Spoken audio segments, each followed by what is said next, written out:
إن الحمد لله نحمده ونستعينه ونستغفره ونعوذ بالله من شرور أنفسنا ومن سيئات أعمالنا من يهده الله فلا مضل له ومن يضلل فلا هادي له وأشهد أن لا إله إلا الله وحده لا شريك له وأشهد أن محمدا عبده ورسوله أما بعد فأعوذ بالله السميع العليم من الشيطان الرجيم من همزه ونفخه ونفسه بسم الله الرحمن الرحيم يا أيها الناس اتقوا ربكم الذي خلقكم من نفس واحدة وخلق منها زوجها وبث منهما رجالا كثيرا ونساء واتقوا الله الذي تساءلون به والأرحام إن الله كان عليكم رقيبا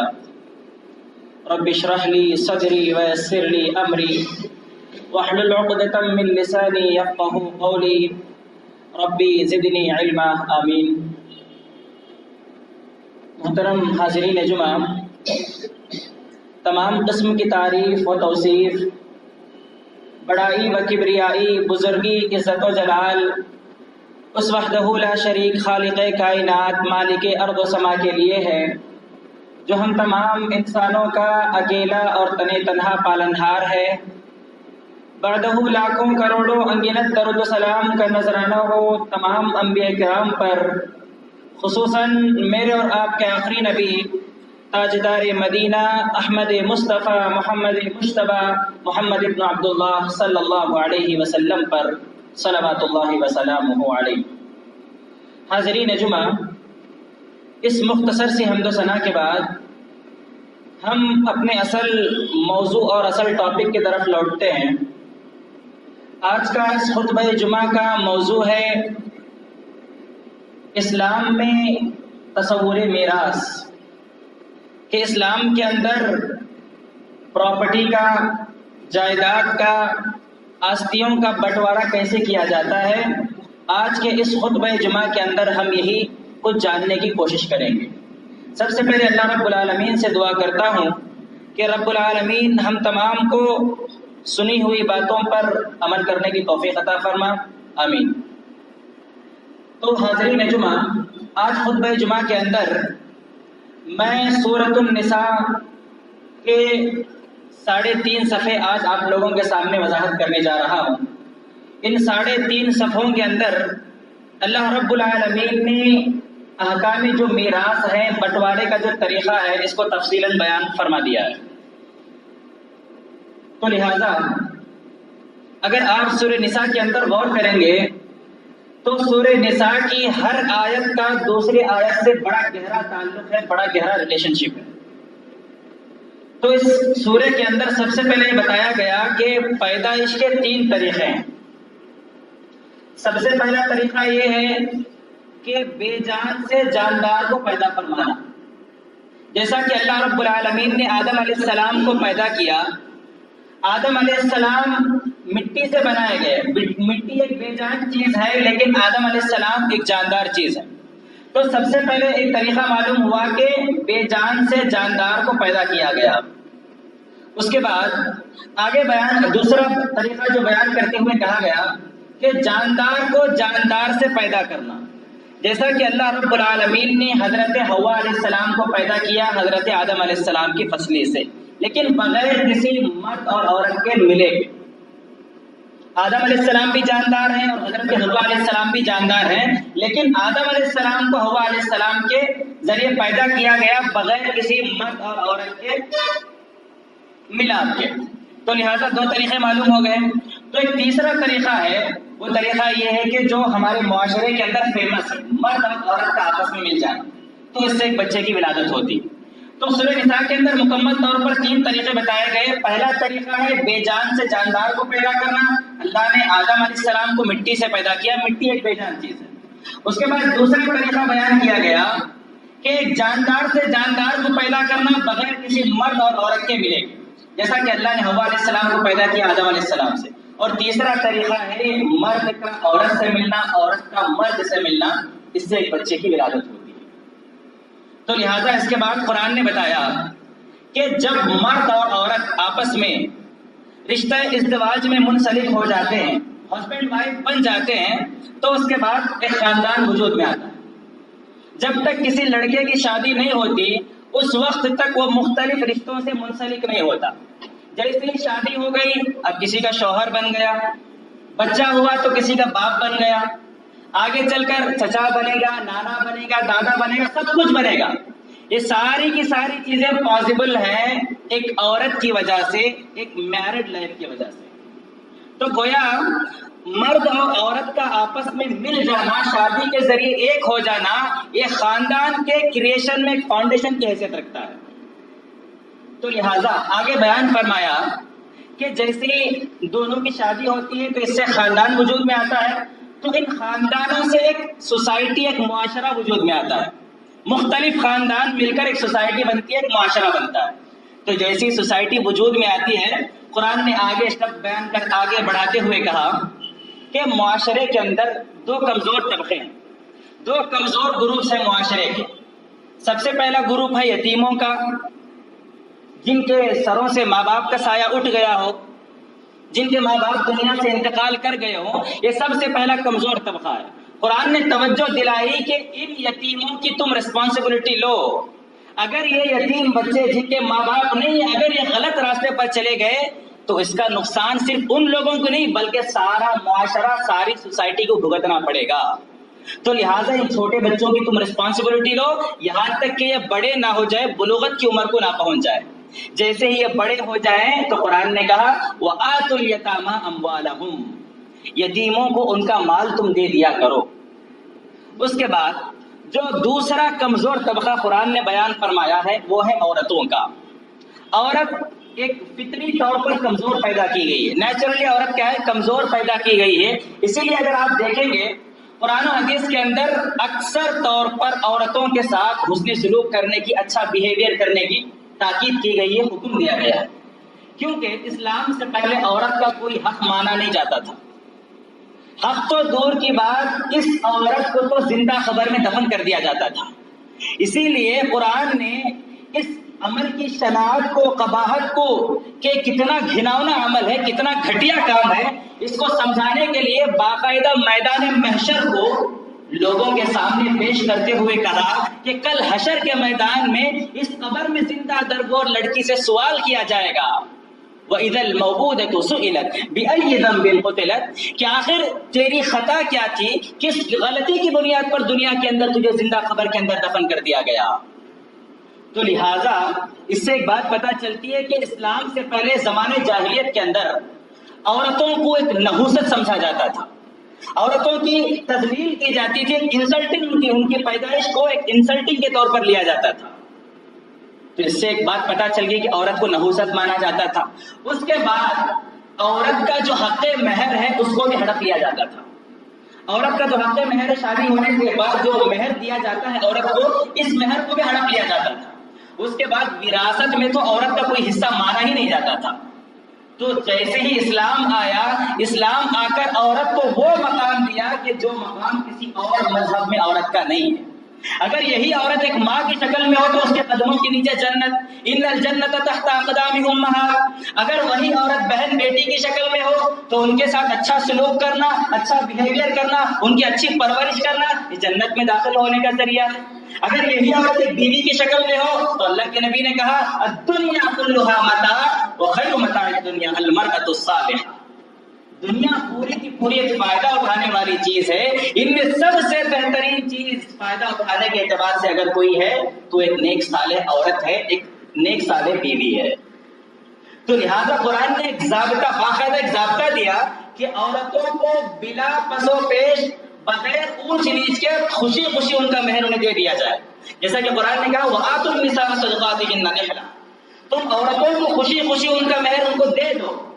سب سے پہلے قرآن نے مہر کی تاکید کی، اس کے بعد قرآن نے عورتوں کے لیے میراث کے اندر ایک مستقل حصے کی وضاحت کرتے ہوئے کہا کہ للرجال نصیب مما ترک الوالدان والاقربون وللنساء نصیب مما ترک الوالدان والاقربون۔ ذرا ان آیتوں پہ غور کرنا، قرآن جلدی کوئی سینٹینس ریپیٹ نہیں کرتا، اگر کسی چیز کی وضاحت، کسی چیز کی اہمیت کو بیان کرنا ہو تو وہیں پر قرآن کیا ہے، سینٹنس ریپیٹ کرتا ہے، للرجال نصیب وللنساء نصیب، دونوں کے لیے ایز اٹ از وہی سینٹنس لایا ہے۔ تو اللہ رب العالمین مرد کے لیے اور عورت کے لیے ایک ہی طرح کا سینٹنس لا کر یہ بیان کرنا، یہ بتانا چاہا ہے کہ جس طرح باپ کی پراپرٹی میں مرد حصے دار ہے، بالکل اسی طرح عورت بھی باپ کی پراپرٹی میں برابر کی حقدار ہے۔ للرجال نصیب وللنساء نصیب، سیم ایز اٹ از وہی سینٹنس ریپیٹ کیا گیا ہے۔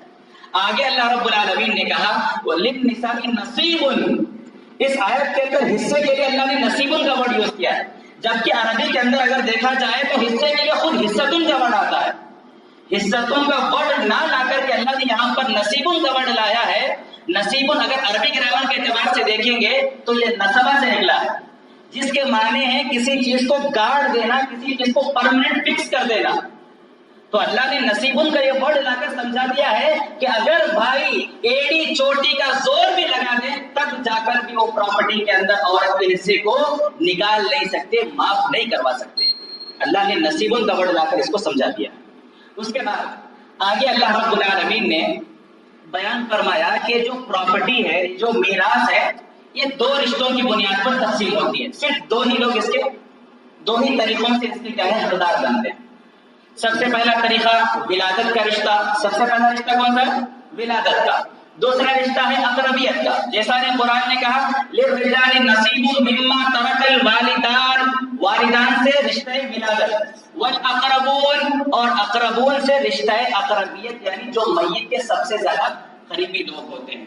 تو قرآن نے اقربون کا ورڈ لا کر یہ بیان کر دیا کہ میت کے قریبی رشتہ دار کی موجودگی میں میت کا جو دور کا رشتہ دار ہے وہ حصے دار نہیں بن سکتا۔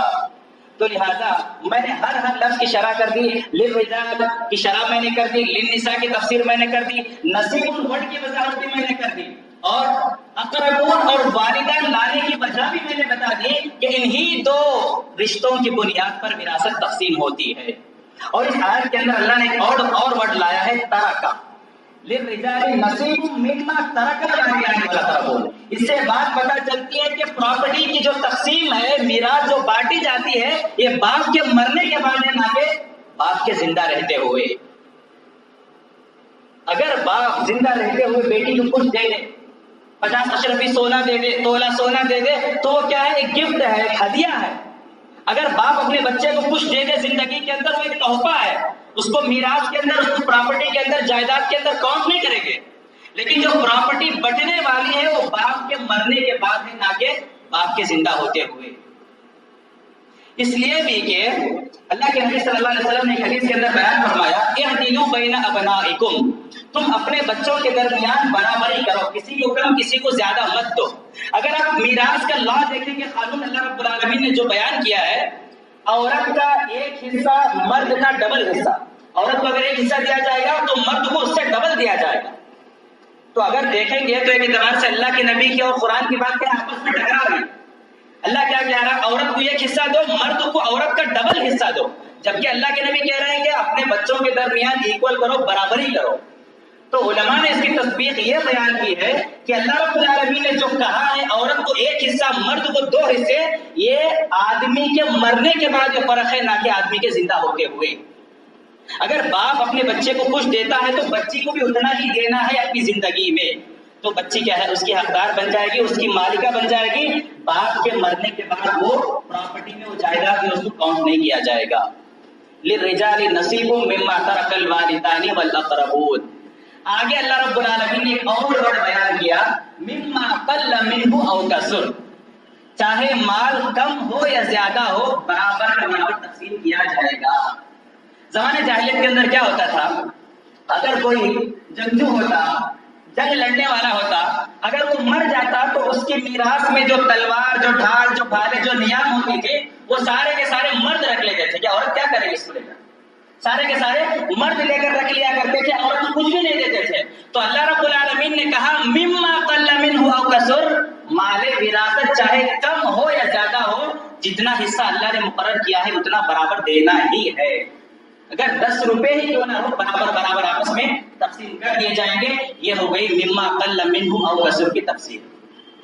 اس کے بعد آگے اللہ رب العالمین نے بیان فرمایا للرجال نصیب مما ترک الوالدان والاقربون وللنساء نصیب مما ترک الوالدان والاقربون مما قل منه او كثر نصیبا مفروضا. یہ جو حصہ متعین کر دیا گیا ہے یہ مفروض ہے. اللہ رب العالمین نے یہاں پر مفروض کا ورڈ لا کر بیان کر دیا کہ انتقال ملکیت جبری ہے. جیسا ہی کوئی انسان مر گیا تو اس کے جو وارثین ہیں، جو ورثہ ہے، وہ جائیداد آٹومیٹک اس میں تقسیم ہو جائے گی. کیا ہوتا تھا پہلے زمانے میں؟ جیسی باپ مرتا تھا بیٹے کیا ہے پوری پراپرٹی پہ قبضہ جما لیتے تھے.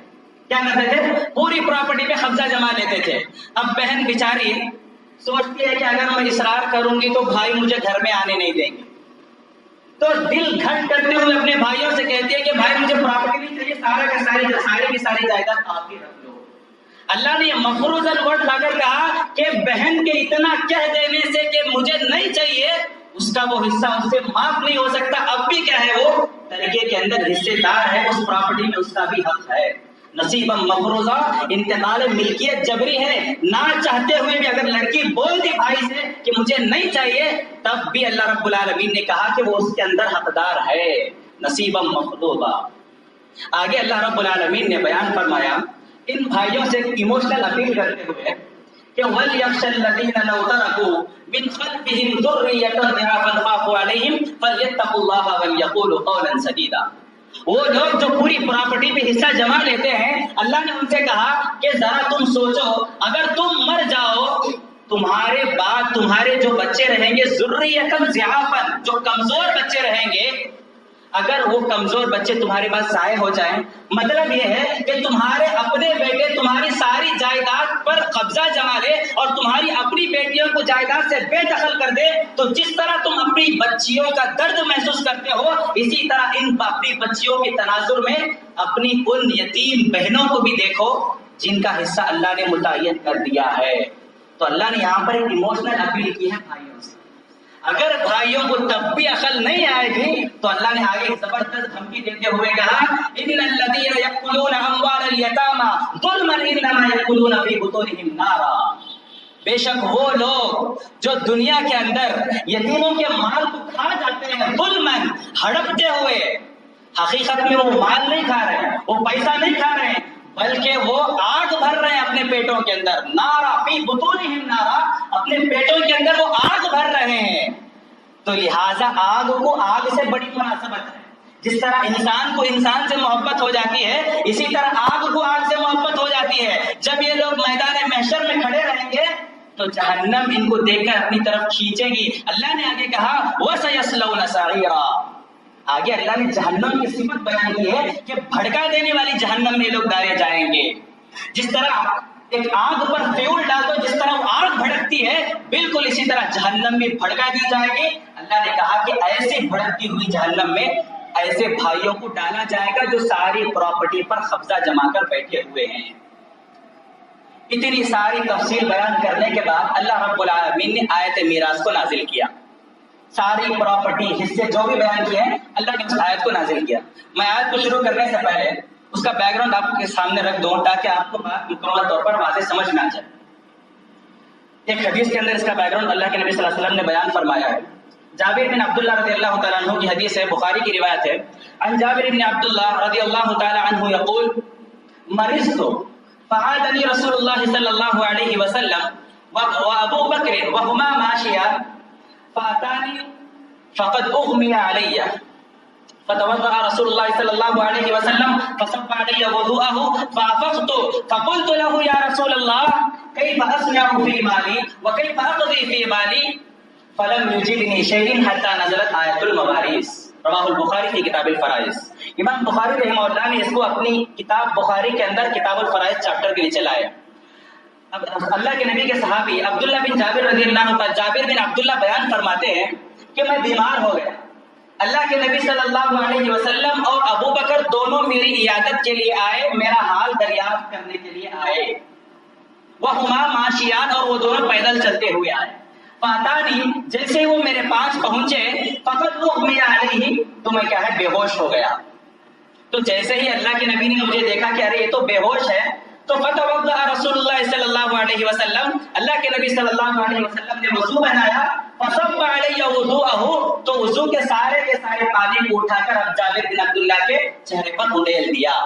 اس کے بعد جابر بن عبداللہ کہتے ہیں فافقت، میں ہوش میں آ گیا، جیسے ہی میں ہوش میں آیا فقلت له یا رسول اللہ، اللہ کے نبی صلی اللہ علیہ وسلم سے پوچھا اے اللہ کے نبی، شاید میں اس بیماری سے صحت مند ہو پاؤں کہ نہ ہو پاؤں، زندگی میرے ساتھ وفا کرے کہ نہ کرے، لیکن مسئلہ یہ ہے کہ میں اپنے اس مال کا کیا کروں، وکیف اقضی فی مالی، میں اپنے اس مال میں کیا فیصلہ کروں۔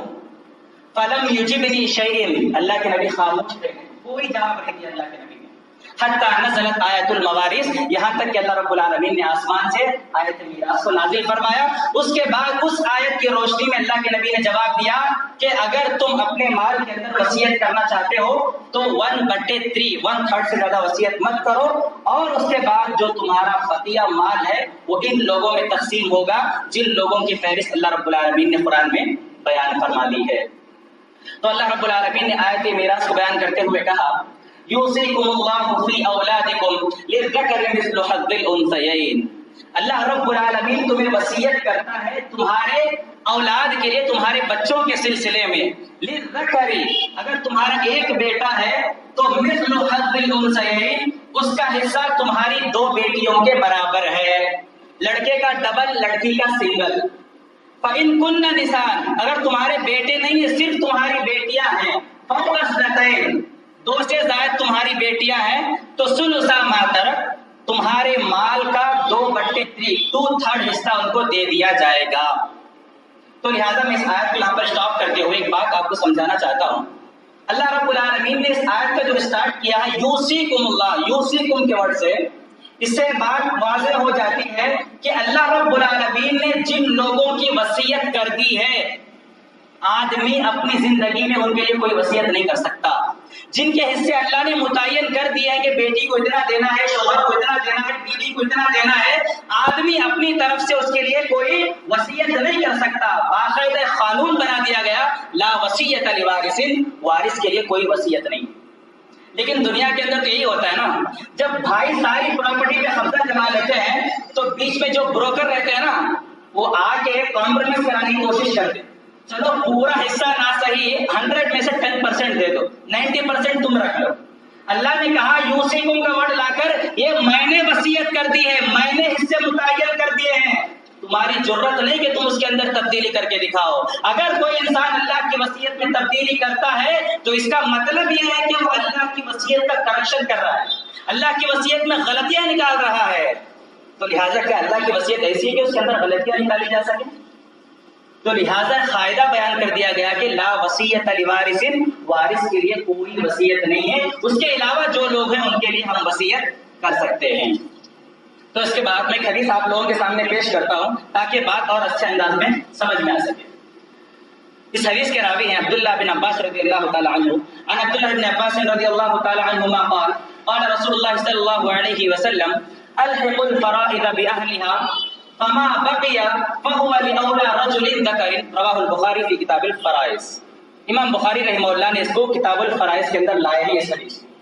اس حدیث کے راوی عبداللہ ابن عباس رضی اللہ تعالیٰ عنہما بیان کرتے ہیں کہ اللہ کے نبی صلی اللہ علیہ وسلم نے فرمایا تم ذوی الفروض کو ان کے حصے دے دو، الحق الفرائض بأهلها، جن کے حصے اللہ نے متعین کیے ہیں تم ان کو ان کے حصے دے دو۔ سب سے پہلی چیز ہم جان لیتے ہیں کہ وہ کون لوگ ہیں جن کے اللہ نے حصے متعین کیے ہیں۔ یہ کل 12 لوگ ہیں، ان میں سے 4 مرد ہیں اور 8 عورتیں۔ 4 مرد کون کون سے؟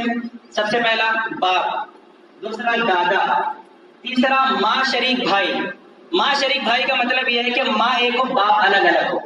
مثال کے طور پر ایک شخص ہے زید، وہ اپنی ایک شخص ہے زید، اس کی ماں ہے، اگر اس کے باپ کا انتقال ہو جائے تو اس کی ماں اگر دوسرے مرد سے شادی کرے تو اس سے جو بچہ ہوگا وہ زید کا اخیافی بھائی ہوگا، ماں شریک بھائی ہوگا۔ یہاں پر ماں ایک ہے لیکن باپ الگ الگ ہے، اس کو کہتے ہیں ماں شریک بھائی۔ تیسرا ہے ماں شریک بھائی، چوتھا ہے شوہر۔ یہ صرف 4 لوگ ہیں جن کے حصے اللہ رب العالمین نے میراث میں متعین کر دیے ہیں، ان کے اندر کوئی کرپشن نہیں کر سکتے ہم لوگ۔ اس کے بعد 8 عورتیں، سب سے پہلی ماں، دادی، اس کے بعد بیوی، بیٹی، پوتی، اور اس کے بعد حقیقی بہن، ماں شریک بہن، باپ شریک بہن۔ یہ پورے کے پورے کتنے ہیں؟ 12 ہیں. حقیقی بہن سے مراد جو ایک ساتھ ہیں جن کے ماں باپ ایک ہوں ان کو حقیقی بہن کہا جاتا ہے.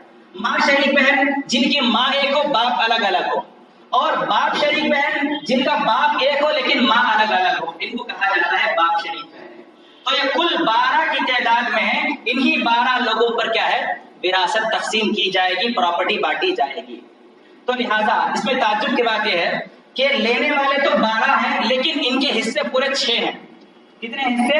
جیسا قربانی کے اندر ایک گائے میں 7 حصے ہوتے ہیں, اسی طرح میراث کے اندر پراپرٹی میں کل 6 حصے ہوتے ہیں. ان 6 حصوں کو 2 گروپ میں ڈیوائڈ کیا گیا ہے. گروپ 1 میں ربع, نصف, ربع, ثمن. اگر قرآن کے الفاظ میں کہیں, قرآن کے لینگویج میں, تو یہی ورڈ اللہ نے یوز کیا ہے, ربع, نصف, ربع, ثمن. اور دوسرے گروپ میں ہے ثلثان, ثلث, ثلث. اگر آپ لوگ کی زبان میں بولوں تو 1/2. پہلے گروپ کا پہلا کیا ہے؟ 1/2. دوسرا ہے 1/4. تیسرا ہے 1/8. دوسرے گروپ کا پہلا ہے 2/3, 2/3. اور دوسرا ہے 1/3 اور تیسرا ہے 1/6. اگر ہم اس کو پرسنٹیج کے حساب سے نکالیں گے تو پہلے گروپ کا پہلا ہے 50%. کتنا ہے؟ 50%. اس کا دوسرا ہے 25%. اس کو لیس کرو آگے میں 25%. اور اس کا تیسرا ہے 12.5%. اس کا لیس کرنا ہے 25 کا. اور دوسرے گروپ میں کیا ہے؟ 63%. 1/3, 2/3 کتنا ہوتا ہے؟ 1 کا 63. 100 میں اگر 2/3 نکالیں گے تو 63 ہوگا پرسنٹیج کے حساب سے. اس کا آدھا لیس کرو 33 اور اس کا آدھا لیس کرو 16.5. صرف اتنے ہی حصے ہیں جو ان 12 لوگوں کے اندر تقسیم ہوں گے. کچھ لوگ ہیں جو 50% لینے والے ہیں, کچھ لوگ ہیں 25% لینے والے ہیں, کچھ لوگ ہیں 12.5% لینے والے ہیں. First group. اور دوسرا گروپ ہے کچھ لوگ ہیں 66% لینے والے, کچھ لوگ 33% لینے والے, اور کچھ لوگ 16.5% لینے والے. اس کی تو وضاحت ہوگی, سمجھ میں آ گیا. اب رہا مسئلہ کہ ان تینوں سے 3 نمبرات کو نکالا جائے گا جس کی بیس پر پراپرٹی تقسیم ہوگی. اب غور سے سننا, گروپ 1 کا پہلا اگر گروپ 2 کے تینوں کے ساتھ مل جائے یا پھر کسی ایک کے ساتھ مل جائے تو مسئلہ بنے گا 6 سے. اگر گروپ 1 کا دوسرا دوسرے گروپ کے تینوں کے ساتھ مل جائے یا پھر کسی ایک کے ساتھ مل جائے تو مسئلہ بنے گا 12 سے. اگر گروپ 1 کا تھرڈ تیسرا دوسرے گروپ کے تینوں کے ساتھ مل جائے یا پھر کسی ایک کے ساتھ مل جائے تو مسئلہ بنے گا 12, مسئلہ بنے گا 24 سے. 6, 12, 24 انہی 3 نمبروں کی بنیاد پر جائیداد تقسیم ہوگی. یہ بات سمجھ میں آ گئی. اور 3 نمبرات بھی ہم نے کیسے نکالنا ہے اس کو بھی معلوم کر لیا. اب ایک مثال کے ذریعے اس کو سمجھتے ہیں. ایک انسان مر گیا, اپنے پیچھے ایک ماں کو چھوڑ کے گیا, ایک بیوی کو چھوڑ کے گیا اور ایک سے زائد بچیوں کو, بیٹیوں کو چھوڑ کے گیا. اب ان کے درمیان پراپرٹی کو تقسیم کرنا ہے. تو قرآن کے اندر جو اللہ نے بیان کیا ہے اس کے اکارڈنگ اگر دیکھیں گے تو بچوں کی موجودگی میں میت کی ماں کو 1/6 اور میت کی بیوی کو 1/8 اور بچیوں کو 2/3. کتنا ہے؟ 1/6 اور 1/8 اور 2/3. اگر ہم اس کو 24 سے ضرب دیں گے, 24 کا 1/6 کتنا آتا ہے؟ 4 آتا ہے. کتنا؟ اگر 24 کو 6 حصوں میں بانٹیں گے تو چھٹا حصہ 4 آتا ہے. تو بیوی کو, ماں کو کیا ہے, میت کی ماں کو 4 دے دیے. اس کے بعد اگر 1/8 دیکھیں گے 24 کا تو کتنا آتا ہے؟ 3. 24 کا 1/8 3 آتا ہے. تو بیوی کو 3 دے دی. اب بچے کون؟ بہنیں. تو بہنیں کو 2/3 دیا جائے گا. 24 کا 2/3 نکلتا ہے 16. کتنا نکلتا ہے؟ 16. اب پلس کا سب میں 16 + 3 کتنا ہوگا؟ 19. 19 + 4 23. کتنے آ گئے؟ 23 حصے کیا ہے؟ ڈیوائڈ ہو گئے, سب میں تقسیم ہو گئے. اب بچا ایک حصہ. 24 کا ایک حصہ بچا. ذرا حدیث کو ریپیٹ کر لیتے ہیں ہم لوگ. اللہ کے نبی نے کہا الحق الفرائض باہلها, تم ذوی الفروض پر جن کے حصے اللہ نے متعین کر دیے برابر کے برابر حصے تقسیم کر دو. اس کے بعد فما بقیا, جو بچ جائے فہو لاولی رجل ذکر, جو حصہ بچ جائے اس کو میت کا جو قریبی مرد رشتہ دار ذکر کیا ہے, جو میت کا قریبی مرد رشتہ دار ہے اس کے اندر اس مال کو اس کو دے دیا جائے گا. تو یہاں تک تو بات سمجھ میں آ گئی. ذوی الفروض سمجھ گئے جن کے حصے اللہ نے متعین کر دیے. اب جو دوسرا ٹکڑا اللہ کے نبی نے بیان کیا, میت کا قریبی رشتہ دار, اس کو کہا جاتا ہے عصبہ. جو میت کا سب سے قریبی رشتہ دار ہو ان کو کہا جاتا ہے عصبہ. اور یہ عصبہ بھی 3 طرح کے ہوتے ہیں، ایک طرح کے نہیں. یہ عصبہ بھی کتنے ہوتے ہیں؟ 3 طرح کے. جیسا کہ میں نے شروعات میں کہا تھا کہ وراثت 2 رشتوں کی بنیاد پر تقسیم ہوگی. ایک ہے ولادت کا رشتہ، دوسرا ہے اقربیت. میت سے جو قریب رہیں گے نا ان کی بنیاد پر کیا ہے پراپرٹی تقسیم ہوگی. تو جو دوسرا حصہ ہے قریبی کا، وہ اللہ کے نبی نے بیان کیا کہ عصبہ پورے 3 طرح کے ہوتے ہیں. ایک ہے عصبہ بنفسہ، ایک ہے عصبہ بغیرہ، اور ایک ہے عصبہ مع غیرہ. عصبہ بنفسہ کہتے ہیں کل 4 لوگوں کو. ایک ہے میت کا بیٹا. کون ہے؟ میت کا بیٹا. دوسرا ہے میت کا دادا یا پھر باپ، میت کا باپ یا پھر دادا. تیسرا ہے میت کا بھائی. چوتھا ہے میت کا چچا. یہ 4 لوگ کیا ہے؟ عصبہ ہے. اس کے بعد عصبہ بغیرہ، اس کے اندر بھی 4 عورتیں آتی ہیں. یہ 4 عورتیں کون ہیں؟ جن کے حصے اللہ نے متعین تو کر دیے ہیں لیکن اپنے بھائی آنے کی وجہ سے کیا ہے میراث سے اہل فرائض میں سے کیا ہے عصبہ میں آ جاتے ہیں. جیسا کہ میں نے آیت کے شروع میں کہا کہ اگر تمہارے بیٹے اور بیٹیاں دونوں ہو تو بیٹی کا حصہ ہاف ہے، بیٹے کا حصہ فل ہے. اگر بیٹے نہیں ہو تو بیٹیاں 2/3 لیں گی. اگر بیٹے موجود ہو تو وہ بیٹیاں کیا ہے ذوی الفروض سے نکل کر عصبہ کے اندر آ جائیں گی. اس کے بعد اگر مان لیا جائے کہ ایک انسان ہے وہ مر گیا، بیوی بھی نہیں ہے اور اس کی ماں بھی نہیں ہے، صرف بچے اور بچیاں ہیں، تو ان کے درمیان حصہ کیسے تقسیم ہوگا؟ سارے مال کو جمع کیا جائے گا. مال کے اندر 3 حصے کیے جائیں گے. ایک حصہ بیٹیوں کو دیا جائے گا اور 2 حصے کیا ہے بیٹوں کو دے دیے جائیں گے. تو یہ اپنے بھائیوں کی وجہ سے لڑکیاں کیا ہے عصبہ بن جاتی ہیں، بہنیں. یہ 4 ہیں. سب سے پہلی میت کی بیٹی، اس کے بعد میت کی حقیقی بہن، اس کے بعد میت کی باپ شریک بہن جس کا باپ ایک ہو ماں الگ ہو، اور تیسری ہو گئی میت کی ماں شریک بہن. یہ 4 عورتیں ہیں جو اپنے بھائیوں کی وجہ سے عصبہ بن جاتی ہیں. اہل فرائض جن کے حصے اللہ نے متعین کیے ہیں ان میں سے نہیں ہوتی. اور ایک قسم ہے جنہیں عصبہ مع غیرہ کہا جاتا ہے. وہ عورت جو دوسروں کے ساتھ مل کر عصبہ بنتی ہے. جیسا کہ میت کی بیٹی کی موجودگی میں میت کی بہنیں کیا ہے اس کے اندر حصے دار نہیں بلکہ عصبہ بن جاتی ہیں. ذوی الفروض میں سے نہیں آتی بلکہ عصبہ بن جاتی ہے. تو لہٰذا یہ کل تعداد ہے ذوی الفروض کی 12 اور عصبہ کی بھی میں نے آپ لوگوں کے سامنے بیان کر دی کہ 3 قسمیں ہیں. پہلی قسم عصبہ بنفسہ، میت کے جو قریبی رشتہ دار ہیں. اس کے بعد عصبہ بغیرہ، وہ عورتیں جو ذوی الفروض میں تو تھی لیکن اپنے بھائیوں کی وجہ سے عصبہ بن گئی. نمبر تیسرا آتا ہے میت کی بہنیں جو کہ میت کی بیٹی کی وجہ سے عصبہ بن جاتی ہیں. تو اس کے اندر ایک بات واضح کر دوں کہ جو عصبات کی ترتیب ہے بیٹا، اس کے بعد دادا، اس کے بعد بھائی چچا. اگر عصبہ کا بیٹا نہیں ہے، میت کا بیٹا نہیں ہے تو کس کو ملے گا؟ میت کے دادا کو حصہ ملے گا. اگر میت کا دادا بھی نہیں ہے تو بھائی کو حصہ ملے گا. اگر بھائی بھی نہیں ہے تو چچا کو حصہ ملے گا. لیکن اگر میت کا بیٹا موجود ہو تو سارا کا سارا مال اٹھا کر صرف بیٹے کو دے دیا جائے گا. یہ نیچے کے سارے لوگ کیا ہے محروم ہو جائیں گے. سمجھ میں آ گئی نا بات؟ یہ کل تعداد تھی اصحاب فروض کی اور اصحاب عصبہ کی جو اللہ رب العالمین نے کیا ہے قرآن کے اندر بیان فرما دیا ہے. اس کے بعد اللہ رب العالمین نے ان تمام چیزوں پر مہر لگاتے ہوئے، سیل لگاتے ہوئے کہا تلک حدود اللہ. یہ اللہ رب العالمین کی حدیں ہیں، یہ اللہ رب العالمین کی باؤنڈریز ہیں، لہذا اس کو کراس کرنے کی کوشش مت کرو. اگر اس سے ایک بات یہ بھی نکلتی ہے کہ میراث کی جگہ پر، پراپرٹی کی جگہ پر جہیز کو نہیں لایا جا سکتا، کٹنم کو نہیں لایا جا سکتا. آج ہمارے معاشرے میں کیا ہوتا ہے کہ جیسے ہی بیٹی کی شادی آتی ہے تو باپ اپنی بیٹی کے نام کچھ زمینیں اس کے نام کر دیتا ہے یا پھر کچھ سونا کیا ہے اپنی بچی کے نام کر دیتا ہے.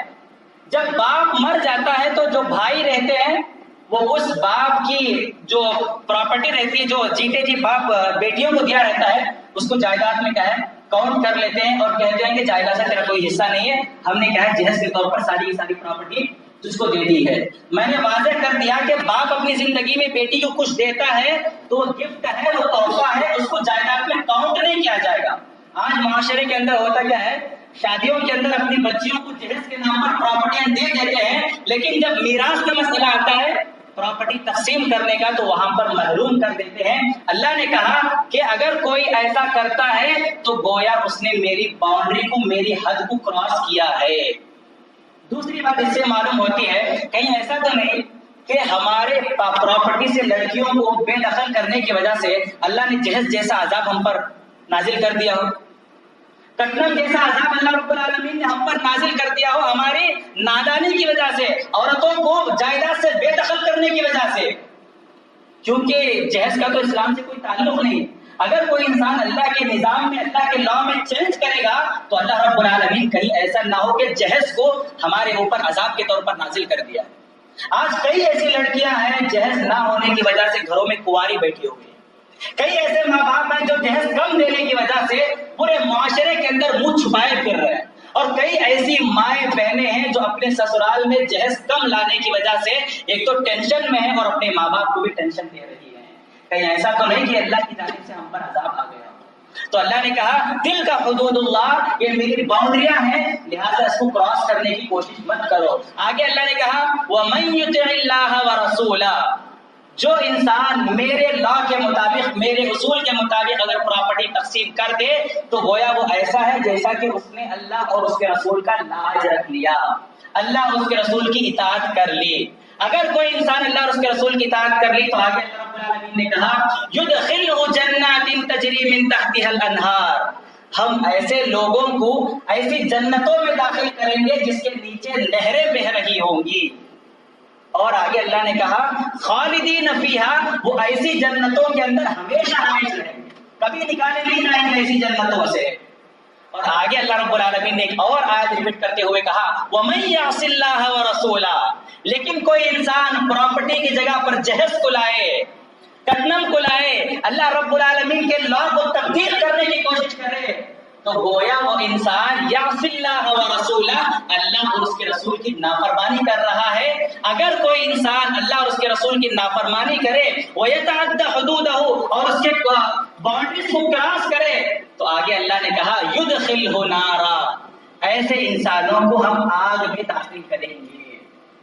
تو لہذا یہاں پر رک کر ایک بات سمجھ لینا، دنیا کے اندر اگر کوئی انسان مرتا ہے، اس کے دل میں اگر توحید ہے تو ایک نہ ایک دن اللہ اس کو جہنم سے نکال کر جنت میں ڈالے گا، اگر اس کے دل میں توحید ہے تو، کیونکہ قرآن ایک بات بتاتا ہے ان اللہ لا یغفر ان یشرک بہ ویغفر ما دون ذلک لمن یشاء، اللہ رب العالمین ہر انسان کو معاف کر سکتا ہے چاہے کتنا ہی گناہ وہ کر کے کیوں نہ آیا ہو، لیکن اس کے دل میں ایک رائی کے دانے کے برابر بھی شرک نہ ہو، تو اللہ رب العالمین چاہے تو اپنی رحمت سے اس کو معاف کر سکتا ہے، ادروائز نہیں۔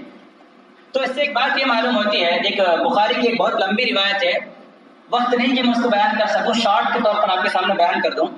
اللہ کے نبی صلی اللہ علیہ وسلم نے کہا کہ میں اس انسان کو جانتا ہوں جو جہنم سے سب سے آخر میں نکلے گا، اللہ رب العالمین اس کو نکال کر ایک نہر میں اس کو نہلائے گا، جو کولسا بن گیا رہتا ہے اس کو ایک انسان کی شکل بنائے گا، اس کے بعد اللہ رب العالمین اس کو ایک درخت کے نیچے کھڑا کرے گا جس کے نیچے ٹھنڈی ٹھنڈی ہوائیں چلتی رہتی ہیں۔ تو وہ آدمی تمنا کرے گا، امید کرے گا کہ سامنے ایک اور درخت رہتا ہے، اللہ سے التجا کرے گا کہ اے اللہ مجھے اس درخت کے قریب پہنچا دے۔ کیا بولے گا وہ آدمی؟ اے اللہ مجھے اس درخت کے قریب پہنچا دے۔ اللہ کہے گا ٹھیک ہے، اس کے بعد کوئی چیز نہیں مانگنا، ٹھیک ہے میں تجھ کو اس سے قریب کر دوں گا، اس کے بعد کوئی پرمیشن نہیں مانگنا مجھ سے۔ تو بندہ کہتا ہے کہ ٹھیک ہے اللہ بس اس درخت کے قریب مجھے کر دے۔ اللہ کہے گا ٹھیک ہے چلا جا۔ جب بندہ وہاں چلا جائے گا اس کے آگے ایک اور درخت نظر آئے گا، ایک اور جھاڑ نظر آئے گا، بندہ پھر اللہ سے کہے گا، ریکویسٹ کرے گا کہ اے اللہ ذرا اس جھاڑ تک میں جانا چاہتا ہوں۔ کیا بولے گا بندہ؟ اے اللہ ذرا میں اس جھاڑ تک جانا چاہتا ہوں۔ اللہ کہے گا ارے ابھی تو نے بولا تھا کچھ نہیں مانگوں گا، پھر کیوں مانگ رہے ہیں وہاں جانے کے لیے؟ تو اللہ کہے گا ٹھیک ہے چلا جا۔ جب وہاں جائے گا تو ایک اور جھاڑ نظر آئے گا، پھر اللہ سے وہی کوشچن ریپیٹ کرے گا کہ اللہ میں وہاں تک پہنچا دے، وہاں جانا چاہتا ہوں۔ اللہ پھر کہے گا ارے ابھی تو نے کہا تھا کہ کچھ نہیں مانگے گا، پھر کیوں مانگ رہا ہے؟ ٹھیک ہے چلا جا۔ کہے گا کہ اللہ اس کے بعد کچھ نہیں مانگو۔ جب وہ درخت کے نیچے چلا جاتا ہے تو سامنے جنت نظر آتی ہے، اس کو کون سا؟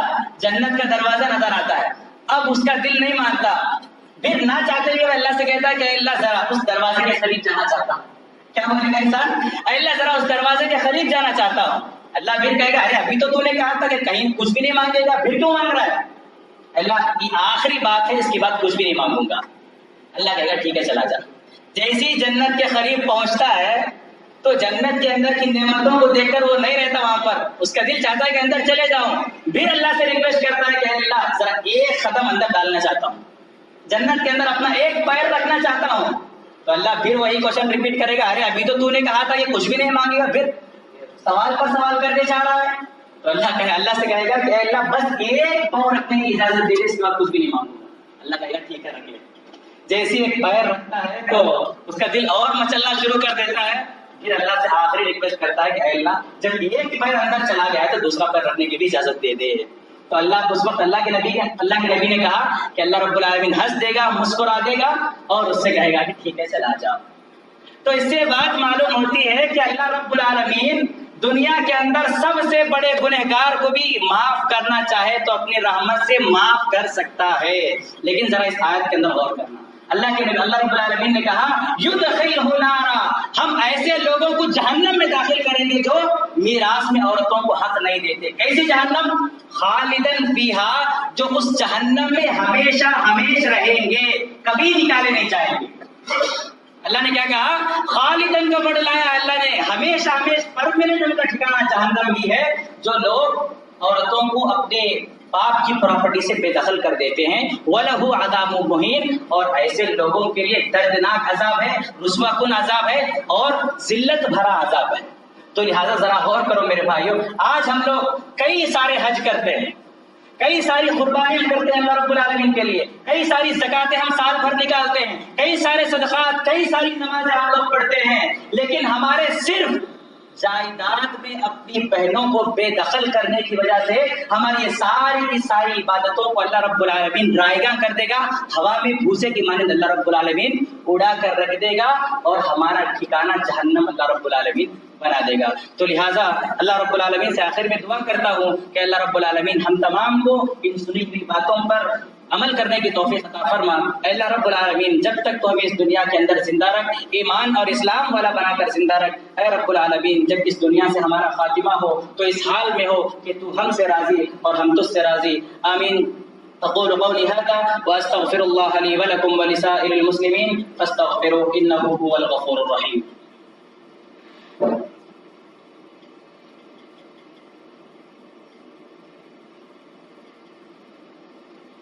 إن الحمد لله نحمده ونستعينه ونستغفره ونعوذ بالله من شرور أنفسنا ومن سيئات أعمالنا, من يهده الله فلا مضل له ومن يضلل فلا هادي له, وأشهد أن لا إله إلا الله وحده لا شريك له, وأشهد أن محمدا عبده ورسوله. أما بعد فأعوذ بالله السميع العليم من الشيطان الرجيم من همزه ونفخه ونفسه. بسم الله الرحمن الرحيم. إن الله يأمر بالعدل والإحسان وإيتاء ذي القربى وينهى عن الفحشاء والمنكر والبغي يعظكم لعلكم تذكرون. اذكروا الله يذكركم وادعوه يستجب لكم ولذكر الله تعالى أعلى وأولى وأعز وأجل وأتم وأهم